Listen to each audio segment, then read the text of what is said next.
Who was the smartest man in wrestling history? That is the topic of today's video. We will be looking at the brains behind the brawn, the smartest guys in wrestling history. My name is Aaron Rift from NoDQ.com. I am being joined by my panel of guests, good old JM, Jeff Meacham, and the Power of Pain, David Payne. Jeff, how are you doing today? I am doing well we're taping this on the weekend, so the weekends are always good for talk about the wrestling business, because that's when wrestling happens. It's Weekend Warriors, right? Exactly. So, David, this was your idea. You approached us about this idea of talking about the smartest men in wrestling history, the guys that work behind the scenes to make the magic all happen. So, what made you want to do a video like this? What was your inspiration? Well, I mean, quite honestly, I've always sort of been intrigued by it, but it wasn't until I went to this indie show, UCW, Bay City, and I was privy to the stuff that goes on behind the scenes, the talking over the matches and the booker, and I was just really intrigued. And I went back and I thought, there's been a lot of people in WWE that maybe didn't get the credit they deserved, or maybe they did and just people didn't know or forgot. And so I kind of just wanted to, go over that and talk about all the people behind the scenes, that really make this engine, the machine, as you will, go. Yeah, now the first name that comes to mind for me is the captain of the ship, the guy that runs the place, Vincent Kennedy McMahon. Many people will call him the smartest man in wrestling history. Some people feel that he's smart in the sense that he has smart people around him to come up with really clever ideas. So is Vince really deserving of all the credit, or is it a mix of both where he should get some of the credit, but there are a lot of other guys that should be getting credit as well? I'll start with you, Jeff. It's one of those things, who's the bigger fool, the fool or the fool who follows him? Yeah. And Vince, Mr. McMahon, has shown that he has a lot of great ideas, and he knew even in 1982 when he bought the company from his father and his partners, Gorilla Monsoon and Skull and all that, he knew that if he got the right person to lead that ship down the path, that he would take the WWF to a global phenomenon. And he signed Hulk Hogan. The rest is history. Yeah. He knew in 1982 and 83 that signing Hulk Hogan away from Verne Gagne was the way to go. And here we are, whatever it is, 34 years later, still talking about WrestleMania, still talking about Hulk Hogan being banned from WWE because of whatever's going on with him right now. We are still talking about Vince's greatest idea. Right. WrestleMania is one of those things where if you literally live in a hole in the ground in Siberia somewhere, you know what WrestleMania is. So very true. I think for that he deserves all the credit in the world. I do agree with what you said though, Aaron. He is very smart in that he surrounds himself with people like Pat Patterson, Jerry Briscoe, Sergeant Slaughter, Michael Hayes, Arn Anderson, those guys. And Triple H now, Triple H is like second in command and ruler of NXT. Let's call him that. He knows the people that know the business better than anybody else, and he knows, and he has the vision, and Triple H is continuing that vision in his own way. And God bless Triple H's parents for raising a guy that has values and that knows and is intelligent and knows better enough to know that sometimes his pop-in-law is not always on the ball, and he has to be as a result. Right, and as Vince said himself, there is no one person bigger than the WWE. It's a team effort. You have a lot of great minds working together to create a successful business. Now, David, what are your thoughts on Vince overall? Do you think he is as much of a genius as some people think he is? Well, I do, because not only, first of all, if you ask anybody, they admit that Vince is a fan. He was a fan first. He loves the wrestling. He loves the entertainment. But when you think about the genius of his business, I mean, think about how WrestleMania 1 was funded, how he was able to finagle that. Wasn't that Georgia Championship Wrestling, selling airtime and stuff and buying it back or whatever? I mean, that's how he was. The guy, from a business standpoint, is a genius. So now, for every great idea he's probably had two bad ones, like the gobbledygooker. But he did a great job himself by picking the people to surround him. Not a bunch of yes men like with Eric Bischoff, but with solid people that knew the business and were loyal to him that he could count on. So For that, yeah, he is a genius because he played his cards right, business and elsewhere. So yeah, I commend him. Well, you mentioned Bischoff, a fellow Detroit boy there, Dave, but Yeah, he is. Bischoff knew enough to sign the right talent at the time, and I think that his genius is overshadowed only because he surrounded himself in very deep waters with some very vicious sharks. Yeah, but Vince was able to handle those sharks. Well, you know what? The thing is, Vince created those sharks. Yeah, and sent them to WCW. Yeah, I mean, there's always people that think that Vince true. purposely sent these guys to WCW to kill the company. Yeah. Well, I will say this though. I mean, Bischoff he would sign everybody. I mean, Marty Jannetty was signed to almost like $1 million contract, and he wasn't even on TV. They just signed people to keep off of WWE TV. I mean, he got too big for his britches. The best example of that, I read this in the WCW. I don't know if it's true, but this is what I read. They signed Macho Man's brother, Lanny Poffo. Lanny Poffo. with the intention to make him the new Gorgeous George. They bought the Gorgeous George name from the Stro because they brought the Stro in, the Maestro, and then Lanny worked for an entire year not having a single match and made like $1 million and something dollars. Great deal right there. Who's the smart one? Who's working who? Exactly. Right? As we always say. Yeah. Now, the thing about Vince is that he came up with a lot of innovative ideas like WrestleMania. And Vince, one thing about him, though, is that when he had an idea, sometimes he would stick with it and literally run the thing into the ground. I mean, we've seen it many times with like Hogan and Cena, where he would just keep that idea and just milk every last cent out of it and not really... Once he's in a place of success, he won't really take a lot of chances. And that's what we're seeing with the current WWE product where, we feel it's very stale and, WWE's doing what's working for them without really taking any kind of risks. Now, in the mid-90s, Raw and WWE in general was getting stale. And Eric Bischoff came in and he presented some innovative ideas like bringing in the cruiserweights and making Nitro a live show every week. So Bischoff forced Vince to start taking risks again. And that's where I think Bischoff really deserves the credit for coming up with those ideas. The problem, Bischoff did come up with the NWO. He got that idea from Japan. But the NWO was a huge success. And then once the NWO ran its course, Bischoff ran out of ideas. Some people feel that Bischoff was a genius for those 2 years, but then he was just a one-trick pony, and once he ran out of ideas, he never was really able to do anything else after that. So do you feel that that's a fair assessment of Bischoff, Jeff?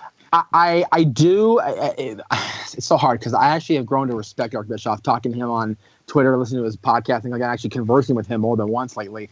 I will say that Bischoff was in a very much a no-win situation because he was assigned to a division a under division of Turner Broadcasting that nobody expected to succeed, that nobody wanted to succeed, quite frankly, because Turner bought out the Crockett's because he liked the product and he didn't want it to go away when they were going under in '88. And Turner was like, "Well, I like wrestling. I can do this. Whatever, let's do it." And and he put everybody and their mother in charge of that damn division until Bischoff came along, and Bischoff had the common sense of knowing better and not making himself out to be a wrestling person like Dusty Rhodes, like Ole Anderson back in those days. Now, granted, Dusty's a freaking genius. I am not gonna. He'll be on the list later, I'm sure. But Dusty in the late '80s had booked himself into oblivion in WCW, and they couldn't do anything with it. So when Bischoff took over, he had the know-how to go, okay, I need this person to do this, but this person works for Vince. I need to offer this person Ted's checkbook. Let's get him. Gene Okerlund came over. I need this person to do this and do this and this. Bobby Heenan came over. And I really need a marquee talent to really head the brand. I really need a guy who represents wrestling and will make people go, oh, I like Hulk Hogan. He's on WCW. Let's watch WCW. And he did it. I want to say Hulk saw it more than Eric did in 1995 and 96, But Hogan got booed relatively quickly in WCW because the WCW, the wrestling, the Southern Belt of wrestling, did not like Hulk Hogan. He was New York through and through. He was, as Hulk said himself on the DVD, he was emblazoned with Titan Sports all over himself. So it took right to the bitter end of that night in Daytona for Hulk to go, let's not let the money train get away just yet. Right. So as much as Bischoff is a genius for acquiring the proper people, you have to give people like Hulk Hogan the genius credit in WCW for realizing that in order for them to completely take over and completely succeed, they needed the hot angle, which Bischoff garnered from Japan, like you mentioned, Aaron. They saw the old leaders versus the new leaders and turn it into NWO versus WCW. And they got the three key components, the two WWF signees and the WWF castaway from 2 years prior. Yeah. That's just, who would have thought that, Diesel and Razor coming over WCW would change the game? Literally, the NWO changed everything. It changed the way that we watch it. It changed the way it's presented. Absolutely. Period. Yeah. He deserves a lot of credit for that. He does. And I will forever, because I am one of the few people that I know when I was 13 years old watching Bash at the Beach that stuck by Hulk Hogan. Yeah.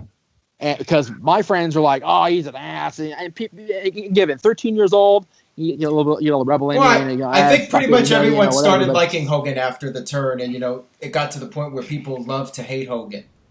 Well, sure. But it's funny. But the pure wrestling fans voted him the most hated wrestler of the year twice in PWI because they just could not believe that their ultimate hero, the red and yellow Golden Boy, had become so dark and sinister. And that is pure combination of Eric's booking genius and Terry Bollea's intellectual know-how. Now, you're right though. Bischoff, once the NWO started to break apart, become Wolfpack and LWO and all this other crap, he had no way to go, okay, what do I do next? Oh, wait, I'll get Goldberg. He's fresh out of the power plant. He looks like Stone Cold Steve Austin. We'll shoot him to the moon. And people, even during the streak when he was still getting cheered everywhere he went, there was still that little bit of boo that was at the top of the mountain that just started rolling and gathering snow. And by the time the streak ended, people were thanking God it was over. Yeah, and then you look at WCW 99, and they were just trying to copy WWE, and Bischoff really had no new ideas. And then the thing that shows me that, maybe he was a one-trick pony or a 2 or 3 trick pony was when he went to TNA, him and Hogan came in, and people thought this would be a new beginning for TNA, but instead they just went right back to the same things they were doing in WCW, and having Abyss be Dave Sullivan, and doing the stuff with AJ Styles mimicking Ric Flair, dressing up like Ric Flair, and doing all these really stupid storylines that put TNA in the toilet when they actually were doing fairly well before Hogan and Bischoff came in.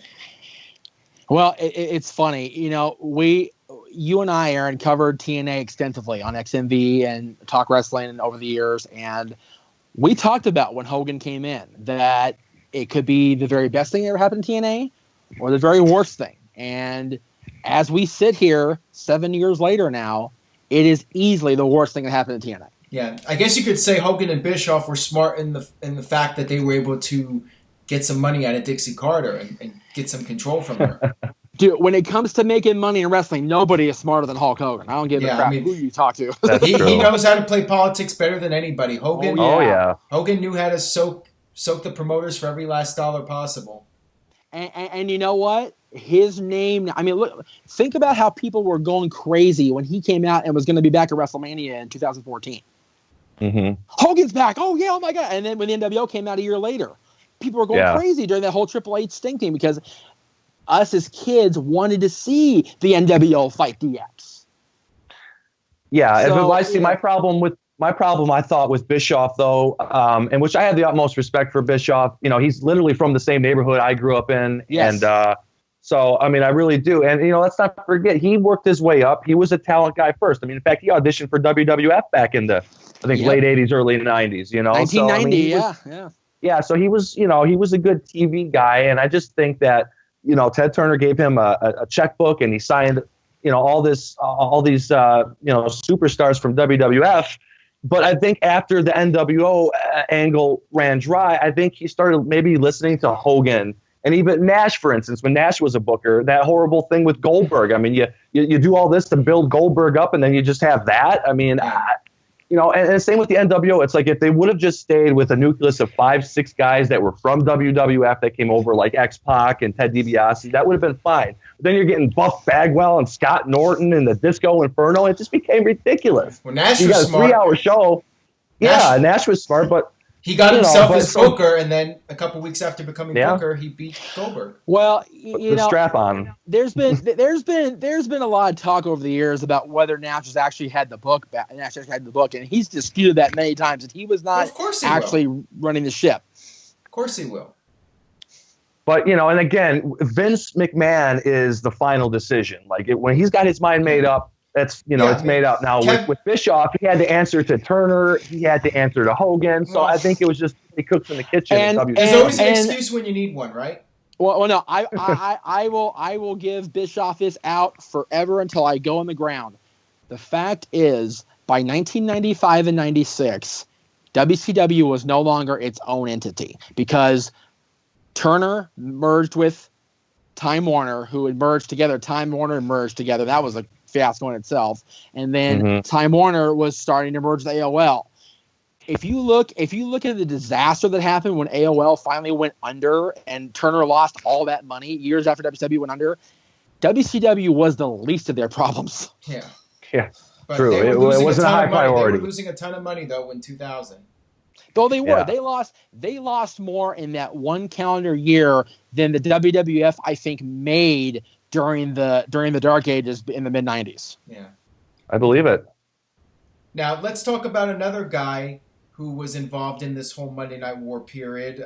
His name is Paul Heyman, the guy. Oh man, who arguably is the smartest man in wrestling because he came up with so many ideas that you had both major companies copying him. You had WWF and WCW both using ideas from Paul Heyman to build their empires even bigger. So some people might say Paul Heyman is the smartest guy in wrestling history. What do you think, Jeff? I think if you take Vince McMahon out of this discussion, then yes, Paul Heyman is the smartest guy in the history of the business. He has been around longer than I've been alive, and that's going on almost 34 years. And he still finds ways to reinvent himself and reestablish himself as a talent, as a entrepreneur, as a guy who can make anything smell and taste like gold and look like gold. You got a guy who was basically a runner-up manager to Jim Cornette in the 80s, managing the Midnight Express against the Midnight Express. Then he went to work for Vern and was on the ESPN show every day doing, like little runners at the end of the show. He was on TV 5 nights a week. Yeah. That's how he got himself over. And then he went back to Turner and went back to WCW and, had, in my opinion, I don't care. You can throw the Shield at me. You can throw the Horsemen at me. You can throw DX. I think the Dangerous Alliance is the most underrated faction in the history of this business. It's got to be one of the most for sure. You've got Rude, Austin, Eaton, Anderson, Zbyszko, Medusa, and Paulie.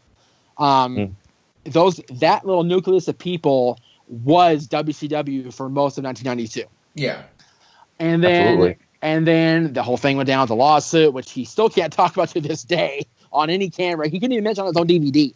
And he went to work for he was actually doing a couple things. He was working for a couple promoters, and one of them was Todd Gordon out in Philadelphia running NWA ECW, and Todd and Eddie Gilbert had a huge disagreement, and Eddie Gilbert left, and Paul was Eddie's best friend, and Todd said, "What do I do?" And Paul said, "I got it." Yep. And I'm sorry to keep rambling, but Paul showed that if given the right time frame and the right creative space, he can make chicken salad out of chicken crap. Yeah, well, he could hide the negatives and push the positives. That was his motto in ECW: hide the negatives, accentuate the positive. Yep. Didn't he work for Memphis for a little bit with Lawler, and that's why Lawler didn't like him because it didn't work out there? Yeah, he went to Memphis with Randy Hales for a while, and they had a huge thing. Him and Yeah. Jerry had a huge thing, and that's why Yeah. when they had the fight in ECW, Lawler really tried to break his nose. Yeah, I would say the biggest difference between Vince and Paul Heyman was that Vince was a genius when it came to running a business. I mean, the biggest negative for Paul Heyman was that he wasn't really a great businessman. Otherwise, ECW would have been way more successful than they were. He was just very brilliant creatively. If ECW had what they almost had in the fall of 2000, that being the financial backing of Shane McMahon, we would still have ECW today. Yeah, and you look at Paul Heyman. Believe that. You look at Paul Heyman's work on SmackDown in 2002 and 2003. Yeah. You know, many people say that was the peak era of SmackDown when Paul Heyman was creatively running things there. I mean, you had Edge and Eddie Guerrero and Rey Mysterio and Chris Benoit and those guys. I can't see the B word. Sorry, I said it. Whatever. Angle was on there eventually. Angle was on there. That little group of 6 guys that Heyman just said, here's the ball, run like hell, and they ran, man. It was great. And let's not forget, too, Paul Heyman. I mean, I know Eric Bischoff gets a lot of credit for sort of breaking kayfabe and stuff, but Paul Heyman was really the first to, I think, cater to the smart fan. You know, I mean, the promos, I mean, and let's not forget, guys that came into WWF like Austin and all the really good promo guys, they filtered through ECW and got really good at the promos and shooting them in Paul Heyman's mom's basement. I mean, that's where everybody really got their promo niche, you know. I will still contest anybody that tells me that the Kane Dewey promo is not the greatest promo in the wrestling industry. Well, somebody asked me a few weeks ago my favorite Mick Foley promo, and that was the first one that came to my mind. Yep. You seriously, having met Mick Foley like we all have, I'm sure, so many times, he is jolly old St. Nicholas. He's the nicest dude on the planet. Very nice guy. But Cactus Jack in ECW was dark. And Paul brought that darkness out of Mick Foley. Exactly. Paul was responsible for the ruthless aggression before it became a term in WWE. Exactly. You know, absolutely. You look at the guys that went through ECW and honed their stuff, whether it was promos or in-ring work or whatever. I think as much of a failure as ECW was financially by April of 2001, the guys that came out of there a much more creative person.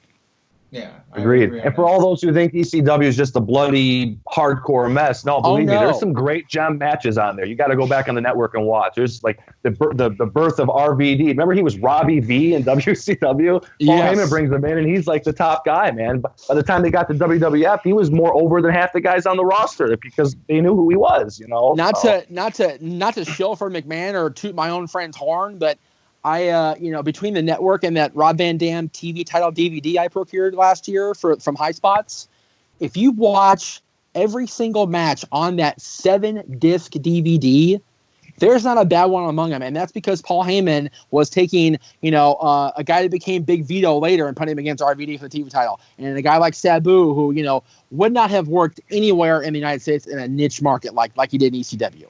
And then you had guys, just every single person that came through had something going for them, whether it was little or a lot. And Paul used every single member of his roster and got them over. The fact that he got ECW on pay-per-view, if they'd been on pay-per-view 2 years prior, they would have made a killing. Exactly. True. Now, definitely Paul Heyman's up there. Yeah, the thing about Paul Heyman, though, is he did not really have a lot of other creative people to work with him. He was basically a one-man operation almost running ECW. Now with Vince, I'm gonna disagree with that only because Paul was the boss at the end of the day, but they talk about that big meeting after Todd got ousted, and they talk about Bubba took over the business side, and Tommy would help with creative, and Taz took over merch, and everybody was doing double duty there for a while. Yeah.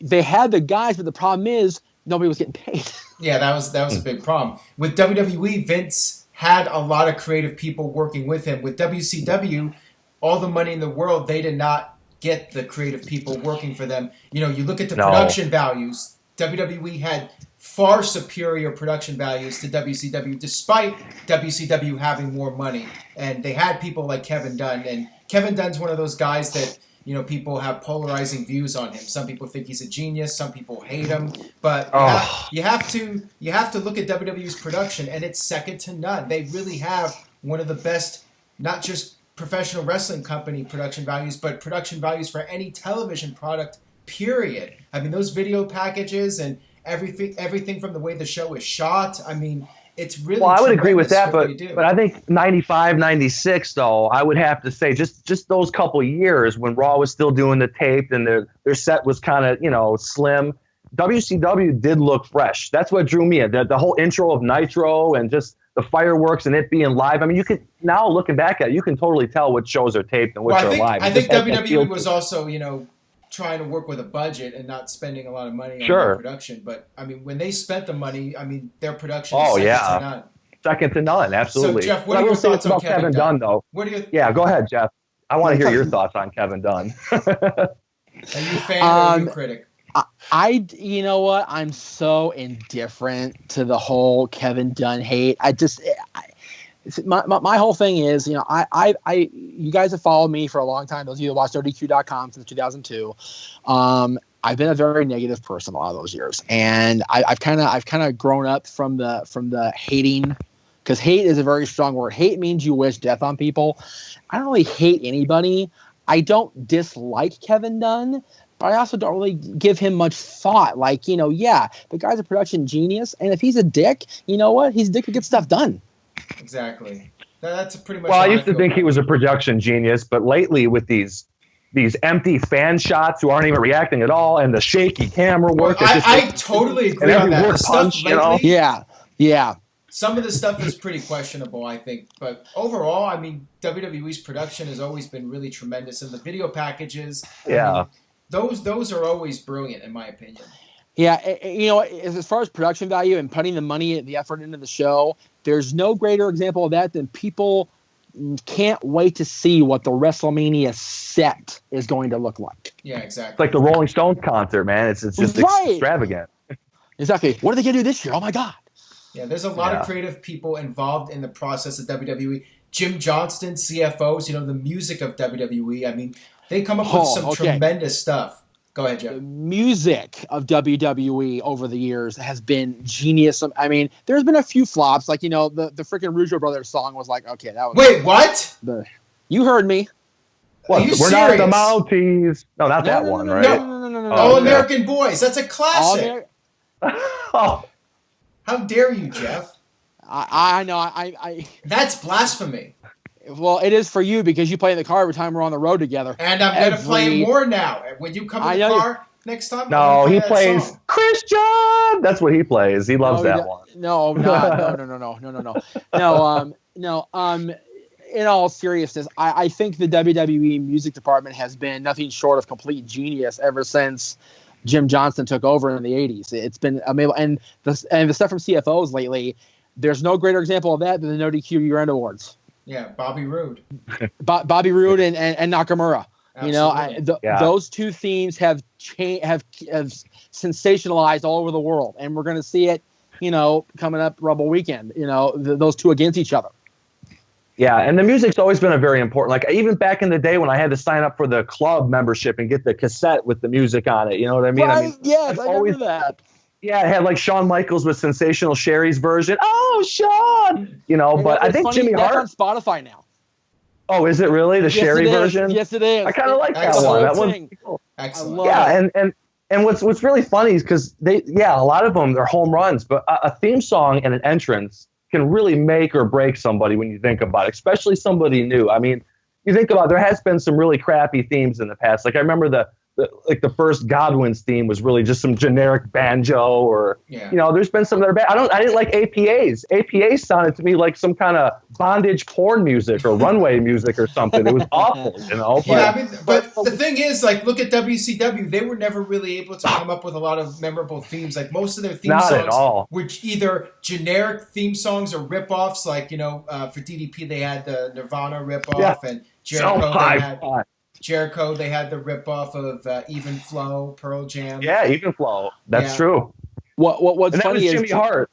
Because Jimmy Hart says, "Yeah, I'll change one note and it'll be okay." Yeah. But Vince didn't want to take that chance. And, So all that music's done now. Jimmy Hart came up with some good theme songs in both WWE and actually, going back to the Rougeau brothers, I believe that was Jimmy Hart's song, not Jim Johnson's. It probably was. But Jimmy Hart's the one that came up with the Shawn Michaels song, by the way. It wasn't Jim Johnson. Yes, Right.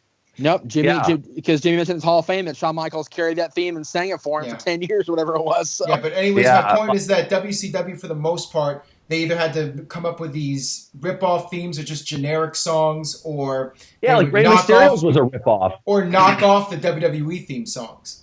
There were two themes in the entire run of WCW that were original, that were driven to the point, and that captured the imagination of the world. Rap is Crap. Goldberg.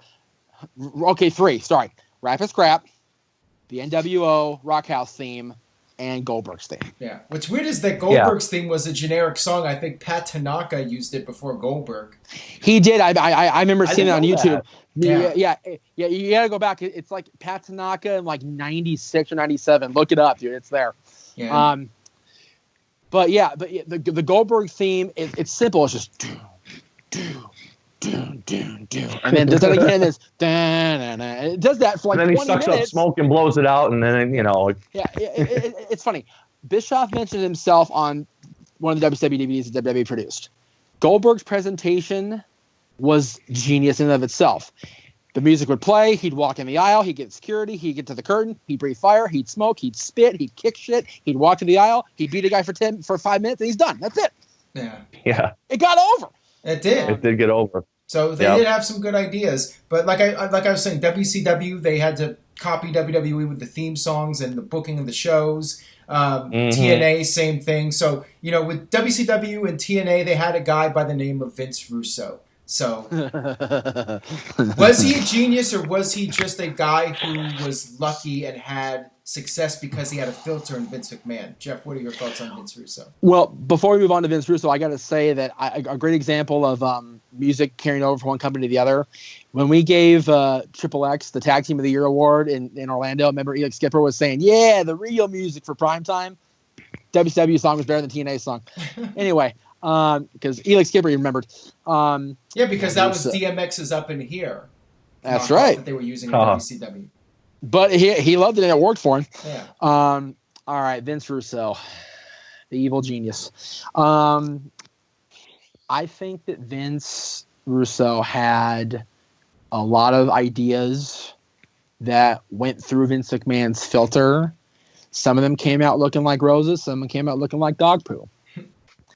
And I think the problem is when he went to work for Turner and Eric Bischoff, or not Bischoff, but he went to work for Turner under Brad Siegel, he was sticking more poop to the wall than he was paint. Literally sticking a million things to the wall, hoping something would stick. That was the problem with him. He was a very creative guy. I mean, I always felt that Russo was good at creating fast-paced television shows that were fun to watch. A lot of times they didn't make any sense, but I was never bored watching Vince Russo produce television. I mean, WCW, his shows were fast-paced. WWE, they were fast-paced. TNA, they were fast-paced. But then he did get predictable after a while with doing all the swerves, to the point where when there was no swerve, that's when you were swerved, because he was doing them right. Swerves and dirty finishes was his forte when it comes to booking matches. Yep.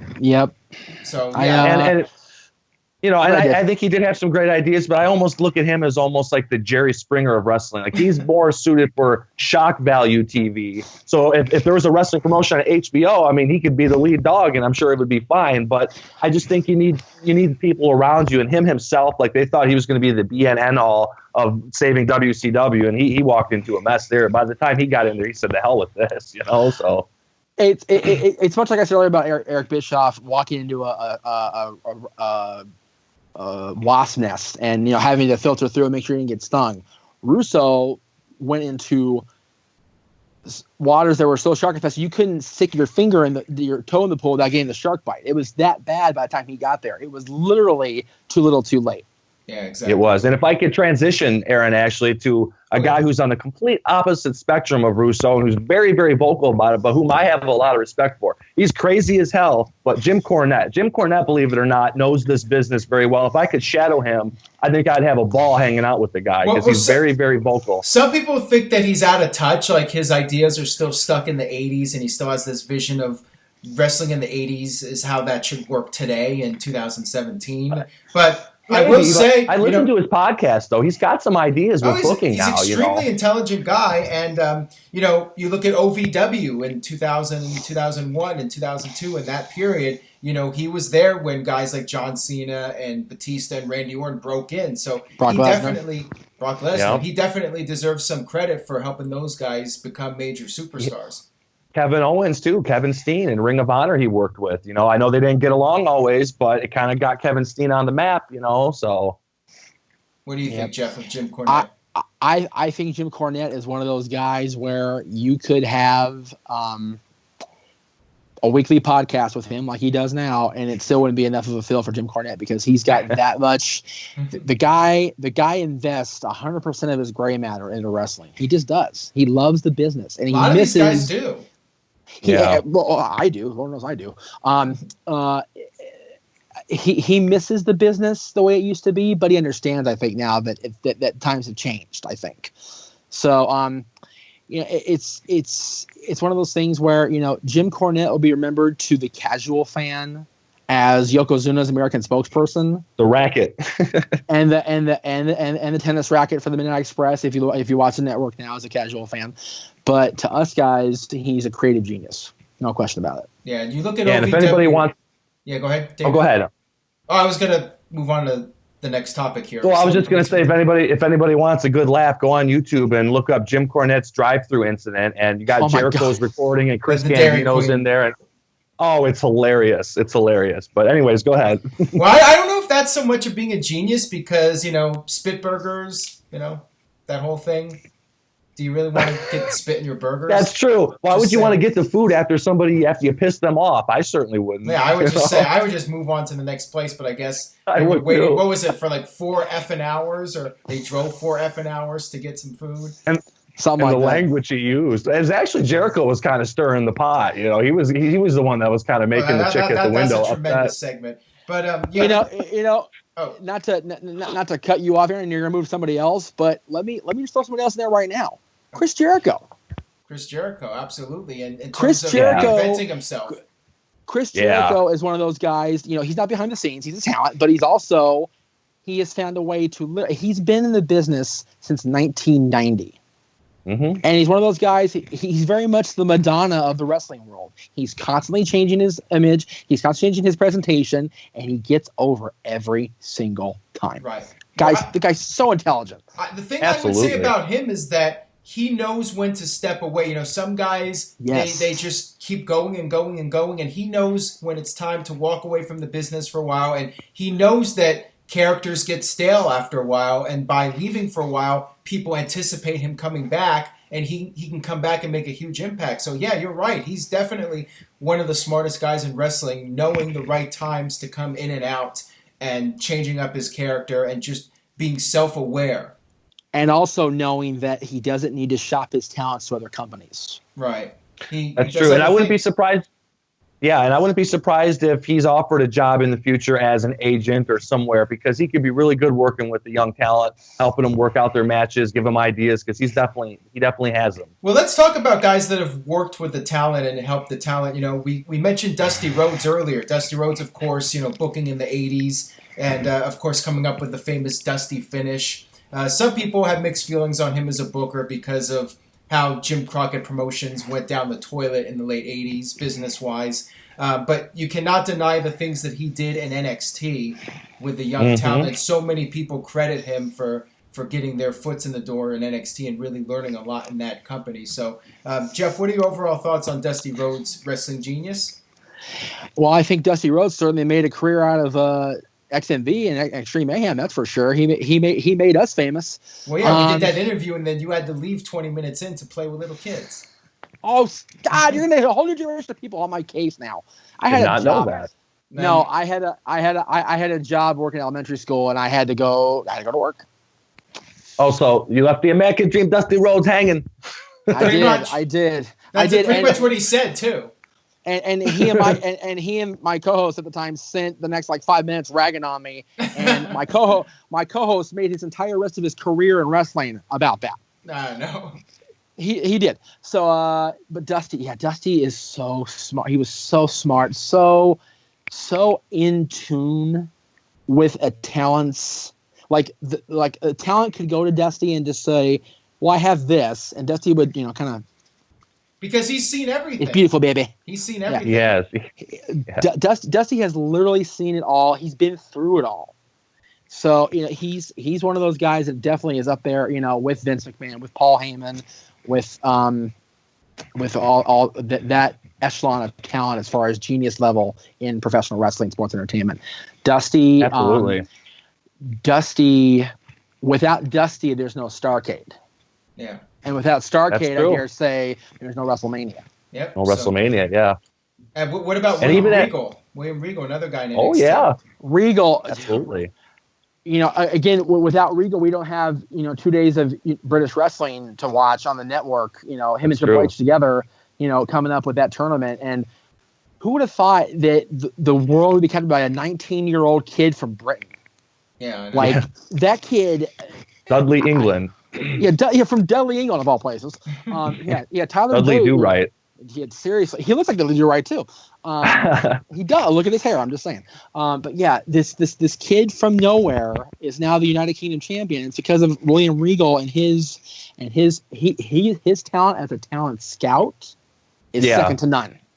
And I agree with that. And what about Triple H? We've been talking about all these guys in NXT. Triple H coming up with all these new concepts and really thinking about the future here of WWE and doing new ideas like the UK tournament and the stuff he's done with NXT. It seems like Triple H is really on the ball with knowing what the core fan base wants to see. Chris Jericho called himself a savior of wrestling in 1999 and 2007. Triple H is the savior of professional wrestling and sports entertainment. Triple H is going to be the guy when Vince finally either A, retires, B, dies, or C, both at the same time.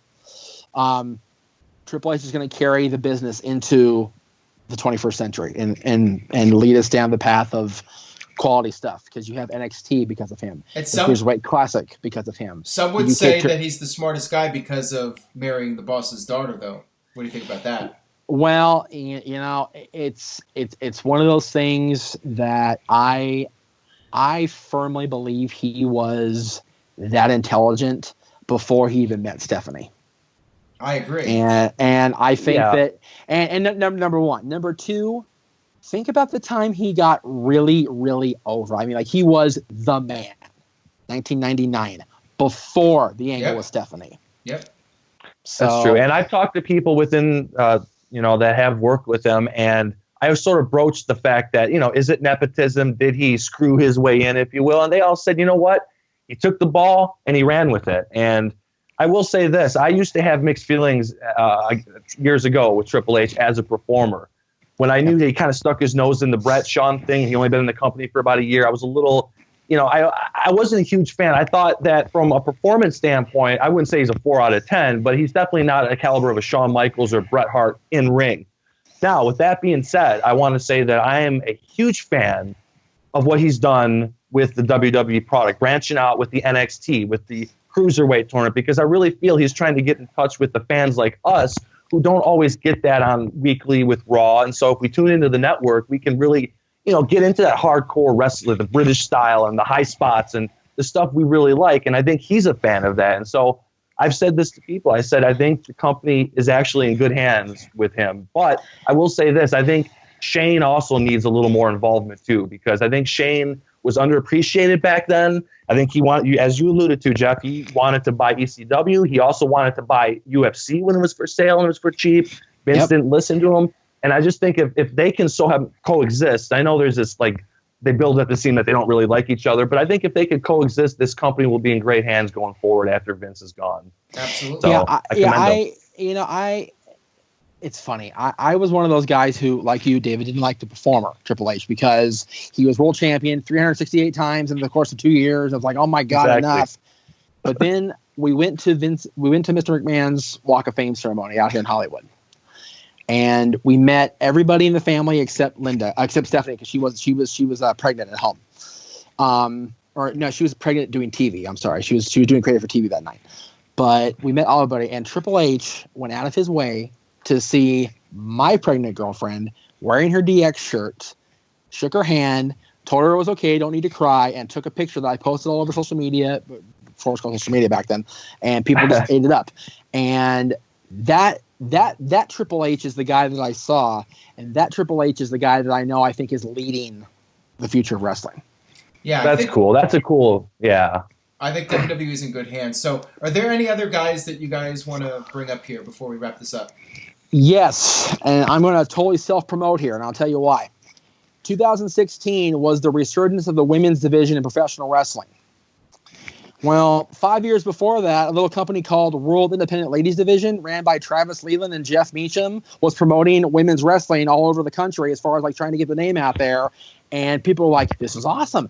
And we were like ECW. We had all the talent in the world, but no money. Yeah. Jeff, I think that if we... I actually had a question for you since we're on the air here. Thunder Kitty, wasn't she involved in that promotion? Thunder Kitty was our... And she was on Raw a couple weeks ago as the enhancement talent. Oh, was she really? I missed it. Damn. Yeah, that's why I asked you. Right. That's why I asked you, because I'm like, wait a minute, wasn't she part of the league Jeff was running? Yeah, she was our champion just before Lucky O'Shea was champion. Lucky O'Shea beat her for the title. And she was on the Talk Wrestling episode then. Yeah, she's the one that lost to Dylan in the pre-match match. Yeah, she was on Raw. She was on Raw last week, and you missed it. Good for her. Good for Jamie. That's awesome. Oh yeah, man. I didn't know you guys knew her.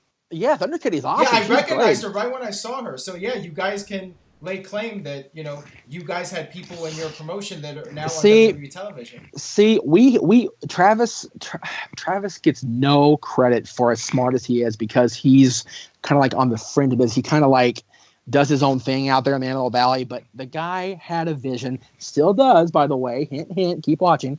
But women's wrestling was the way to go. We just were 5 years ahead of our time. You just wanted to see the women and what their outfits were and what their butts looked like. That was your ulterior motive, wasn't it? I know you. No. You figured it out, Jeff. He figured me out. No, actually, we were very much of the mindset of the girls wearing more traditional stuff like Moolah stuff than we were bikinis and thongs and whatever. Like Sable. Yeah. Like Sable. Yeah. I gotta say this, and I'm gonna get totally ratcheted out for this. What a joke she turned out to be. I'm sorry. Well, that's a whole Don't let Brock hear that. Oh, screw Lesnar too. He's a big overgrown Boy Scout. Brock's a smart guy. He's made a ton of money doing very little. Brock's a freaking genius, but he's a jerk. Doubt. So whatever. Yeah, he's a jerk. But one guy I would be remiss in saying, and we mentioned him on the onset of this, was one of Vince McMahon's right hand man, and it was sort of like a deal when he bought the company from his dad. He said, "Okay, I'll keep this guy involved," and that's Gorilla Monsoon. Yeah. Gorilla Monsoon is not only perhaps one of the best play-by-play guys ever. It's just the stuff he would say, irresistible force, meaning the immovable object, just some of the things the catchphrases he came up with. This guy can't tell a wrist lock from a wristwatch. Yeah. Oh, it was great. I mean, I love Gorilla Monsoon, and he was also a huge influence in the back, and obviously now in most professional wrestling scenarios, they refer to that now backstage behind the curtain as the gorilla position. Oh yeah, absolutely. He deserves a lot of credit. Pat Patterson too, the guy who came up with the Royal Rumble. Yep, absolutely. Yep. And he's been a big part of the matches and putting together the matches over the years. Pat Patterson is definitely one of those guys that deserves a lot of credit. And when he mentioned Pat, I mentioned Jerry Briscoe too. Jerry Briscoe is still scouting to this day. Yeah, exactly. And Jerry, for all the suits stuff they went through with Pat in the 2000s, Jerry and Pat are just, and Jerry was also very smart in that he had a stake in Georgia and sold to Vince and changed everything. Yep. Everything. All right, guys. Well, we're just about at the 50-minute mark of this, so I guess we'll wrap things up. This was quite the entertaining video. I hope you guys enjoyed the video. Everyone watching, follow Jeff at twitter.com/_Jeff Meacham. You can follow David at twitter.com/SmartMark420. And that will do it for our thoughts on the greatest minds in wrestling history. Thanks again for watching. Stay tuned to NoDQ.com for the very latest. We will see you guys next time for more.